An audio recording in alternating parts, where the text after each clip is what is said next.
지금도 사연을 보내면서 그때 일이 생각나서 손이 덜덜 떨리고 있습니다.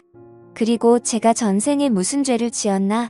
그래서 이렇게 마음의 벌을 받는 건가 고민하고 눈물을 흘리며 찢어질 것 같은 가슴을 부여잡으며 이 사연을 보냅니다. 저는 시골로 귀향했었던 50대 남자입니다. 저와 아내는 전부 다 도시 출신에 직장까지 도시에서 살아온 말 그대로 도시촌 사람이었습니다. 저 같은 경우에는 할아버지 댁이 시골이어서 어릴 적에는 논밭에서 놀기는 했었지만 즐거운 추억은 그때뿐이었고요. 아내의 경우에는 논밭이 있는 시골을 가본 적이 없는 전형적인 도시 여자였죠. 하지만 제가 사업을 하면서 돈을 많이 벌게 되었습니다. 어느 날 아버지가 오시더니 고향에 사시는 친척 어르신 중에 사정이 어려워서 집을 싸게 내놓으신 분이 계신데 너가 좀 비싼 가격에 사주면 안 되겠니? 라고 하셨습니다. 아버지의 부탁이고 제 기준에서는 비싼 가격도 아니었기 때문에 그냥 제가 그 집이랑 주변 땅을 사뒀습니다. 그때만 해도 아버지의 체면을 위해서 사둔 거지 전혀 관심은 없었습니다. 그렇게 아무 생각 없이 말하고 있고 지냈습니다. 근데 50대 넘어서니까 자식은 지 혼자 큰 줄 아는지 반항이나 하고 게다가 제가 하는 사업이 지금은 휘청거리면서 경제적으로 힘들어지더군요. 그래서 여기저기 지인들에게 부탁을 했지만 아무도 도와주질 않는 겁니다. 제가 잘 나갈 때는간 쓸개도 빼줄 것 같던 사람들이 그리고 제가 그토록 도와줬던 사람들이 제가 어려워지니까 안면을 싹 바꾸는데 괜히 사람이 미워지더군요. 자식이 싫어지고 사람이 미워지니까 아무래도 도시 속 사람이 두려워지니까 떠나고 싶어졌습니다. 그냥 아무도 모르는 곳에 가서 머리를 식히고 싶더군요. 그래서 아내에게 어디 한적한 시골 마을에 가서 살고 싶다고 했더니 아내가 옛날에 지방에 사둔 땅이랑 집이랑 있잖아요. 거기서 있으면 어때요? 이러는 겁니다. 사업을 하느라 전혀 신경도 안 썼는데 아내의 말에 그제야 떠올라서 바로 시골로 내려왔죠. 여전히 시골은 시골이더군요. 하지만 오히려 그게 마음에 쏙 들었습니다. 그래 아무도 모르는 동네에 가서 마음 정리 좀 하고 살자는 생각이었습니다.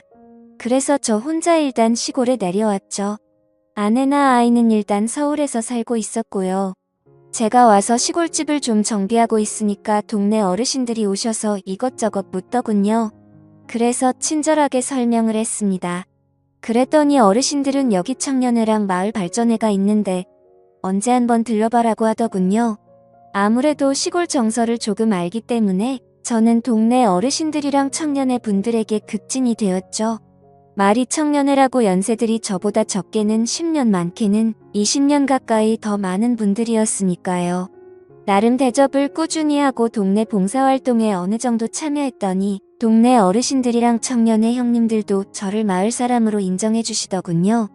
그리고 친해진 뒤에 술자리에서 이런저런 이야기를 하면서 보니까 청년회 형님들 중에는 햇볕에 그을리고 옷을 후줄근하게 입어서 늙어 보이는 것뿐이지 몸이 저보다 다 건장하고 근육이 넘치는 분들이 많으셔서 놀랐습니다.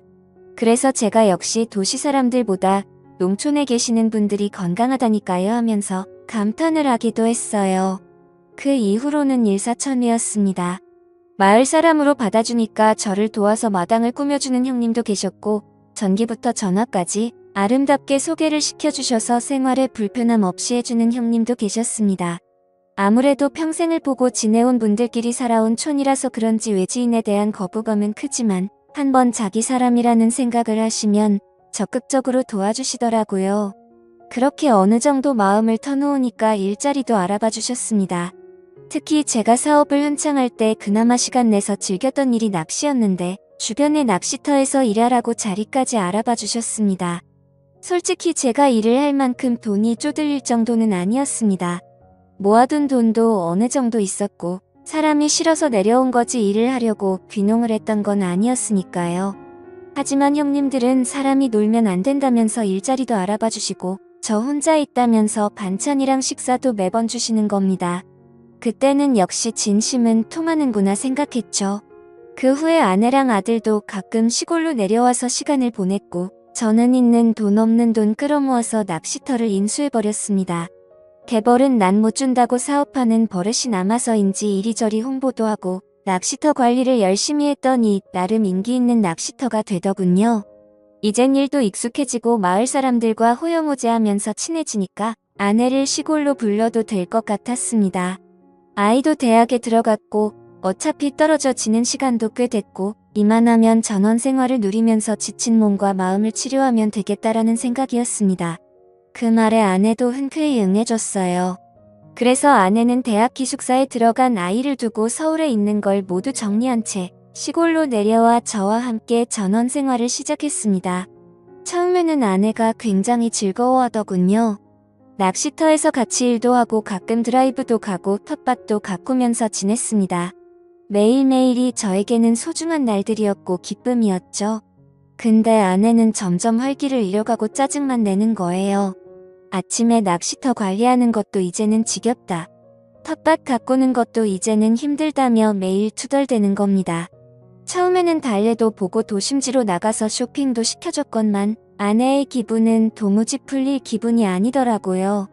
아무래도 도시에서 자라서 도시에서 50년 가까이 살았으니 충분히 이해는 됐지만 이제는 늙어 죽을 때까지 흙냄새 맡으며 살아야 하는데 자꾸 우울해하니까 답답하더라고요. 그래서 하루는 아내에게 당신 뭐가 불만이야? 서울로 다시 가고 싶어? 라고 물으니까 그건 또 아니랍니다. 그래서 다시 아내에게 이젠 여기가 제2의 고향이야. 난 다시 서울로 가고 싶어도 갈 수 없어.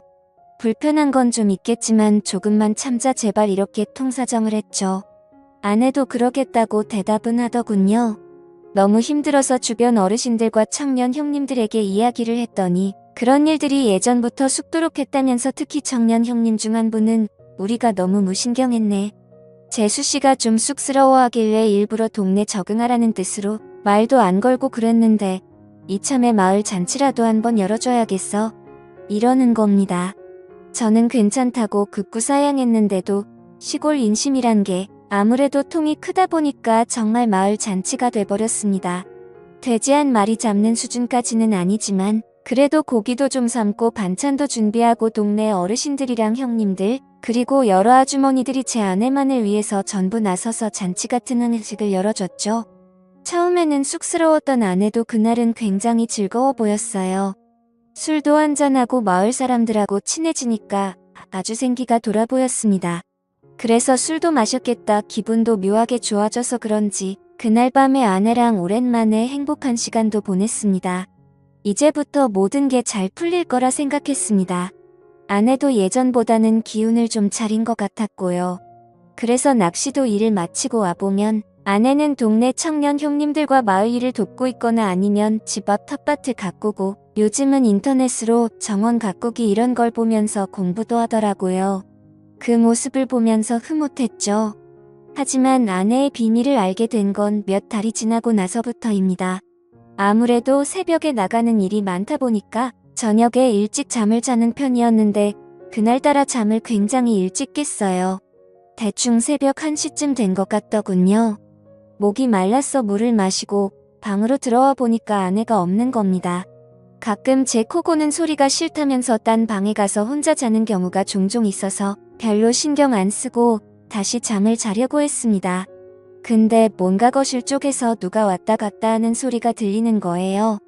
살금살금 걸어가는데 옷감이 서로 삭삭 스치는 소리였습니다. 워낙 시골이라 조용하고 한번 신경 쓰이니까 그런 발소리에 옷감 스치는 소리까지 들리는 겁니다. 아내가 왜 저러나? 라는 생각에 잠 안 자고 살금살금 고양이 걸음을 왜 하는 거야?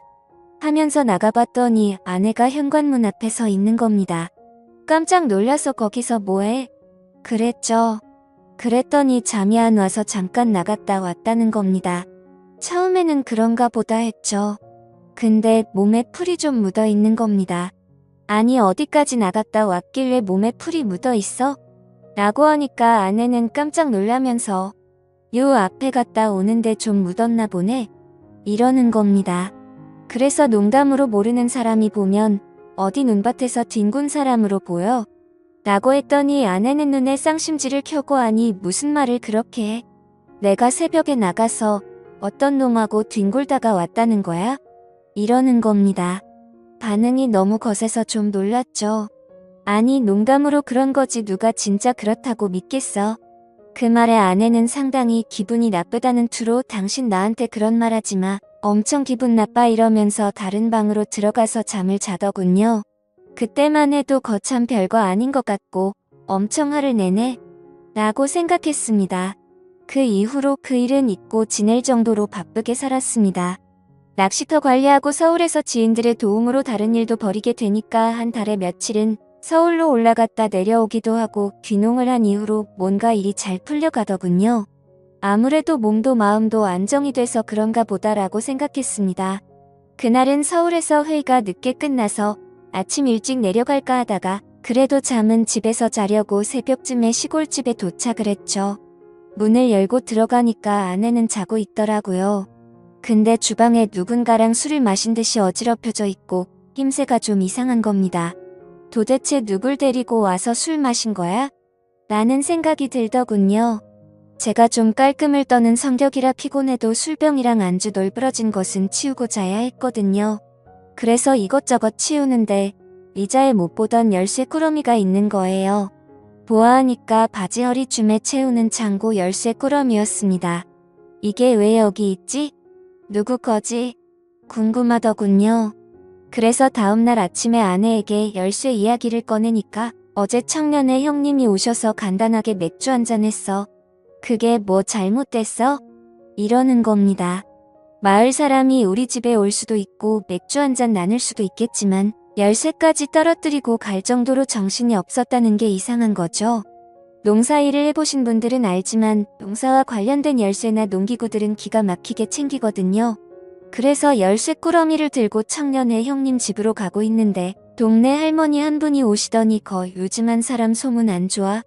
이러는 겁니다. 그래서 제가 무슨 말씀이시냐고 자꾸 여쭤보니까 동네 남자들하고 그렇고 그런 사이라는 소문이 있어. 마누라 간수 잘해. 라는 거예요. 이게 무슨 소리인가 싶더라고요. 동네 남자들이라니요. 그래서 계속 여쭤봐도 할머니는 본인도 그냥 노인회관에서 주워들었다는 겁니다. 남자들끼리 이번에 새로 귀농한 집 아줌마 밤에 몰래 가면 만날 수 있다는 이야기를 술자리 안주 삼아 했다는 거예요. 순간 눈이 뒤집히더군요. 어떤 정신 나간 놈이 이런 헛소문을 퍼뜨리나 하여 청년의 마을 남정네들을 다 잡아다가 취조를 하고 싶었는데 열쇠 꾸러미가 자꾸 마음에 걸리더군요. 그래서 청년의 형님을 찾아가서 슬쩍 떠볼 겸 이야기를 흘렸죠.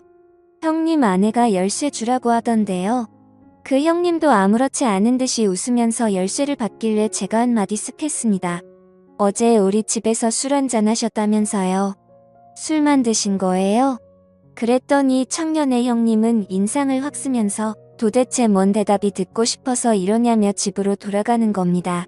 뭔가 좀 캔끼더군요. 평상시 같으면 이런 말에 미주알 고주알 끼어들고 설명하기 좋아하는 양반인데 정색을 하며 들어가는 폼이 아무래도 수상했습니다. 그래서 일부러 모르는 척 며칠을 보냈죠. 그 하루하루가 정말 고통스럽더라고요. 너무나도 궁금했고요. 그래도 꾹 참았습니다. 제 눈으로 증거를 찾고 싶었으니까요. 그런데 드디어 그날이 왔습니다. 그날도 새벽쯤에 자는 척 하던데 아내가 어디론가 나가더군요. 자는 척 하다가 몰래 쫓아 나가봤습니다.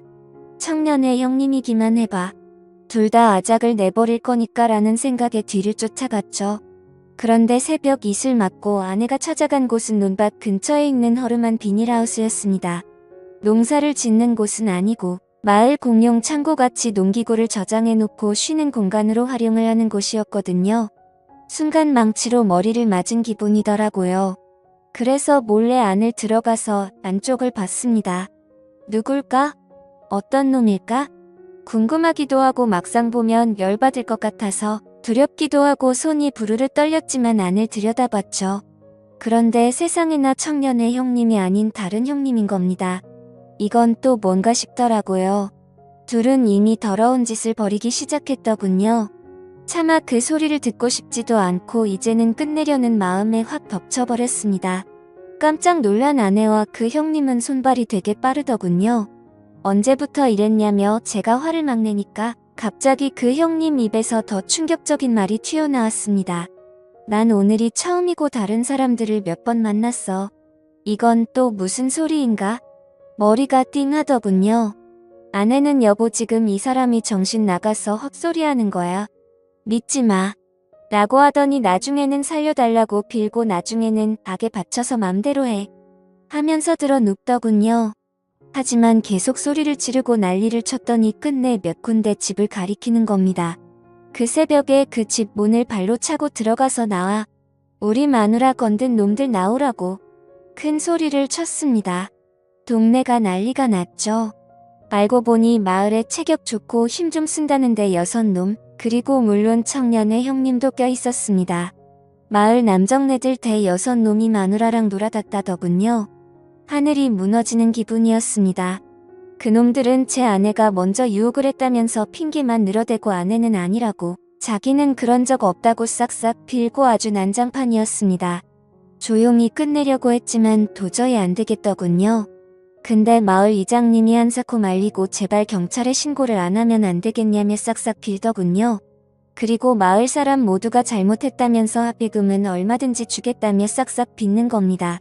확인을 해보니 무슨 대가성으로 주고 판 것도 아니고 아내가 자발적으로 나섰던 터라 이걸 어떻게 처벌하기도 애매하더라고요. 이제는 더 이상 더러운 쓰레기들이 사는 동네에 도저히 있고 싶지도 않고 아내를 보고 싶지도 않아서 아내와는 이혼을 했고 정신적 위자료를 청구했습니다. 그리고 마을 청년의 놈이랑 몇몇 사람은 탈탈 털어서 꽤 많은 액수의 돈을 받아냈습니다. 어차피 법으로 제대로 엿먹일 수 없다면 돈이라도 왕창 뜯어낼 생각이었는데 촌 사람들이 은근히 돈이 많더군요. 그 돈으로 지금은 서울에서 장사를 하고 있습니다. 정말 잘 먹고 잘 살고 있습니다만 마음 한 구석은 정말 쓰리고 아픕니다. 동네 사람들은 지금도 이 일은 비밀로 쉬쉬하고 있다고 하더군요.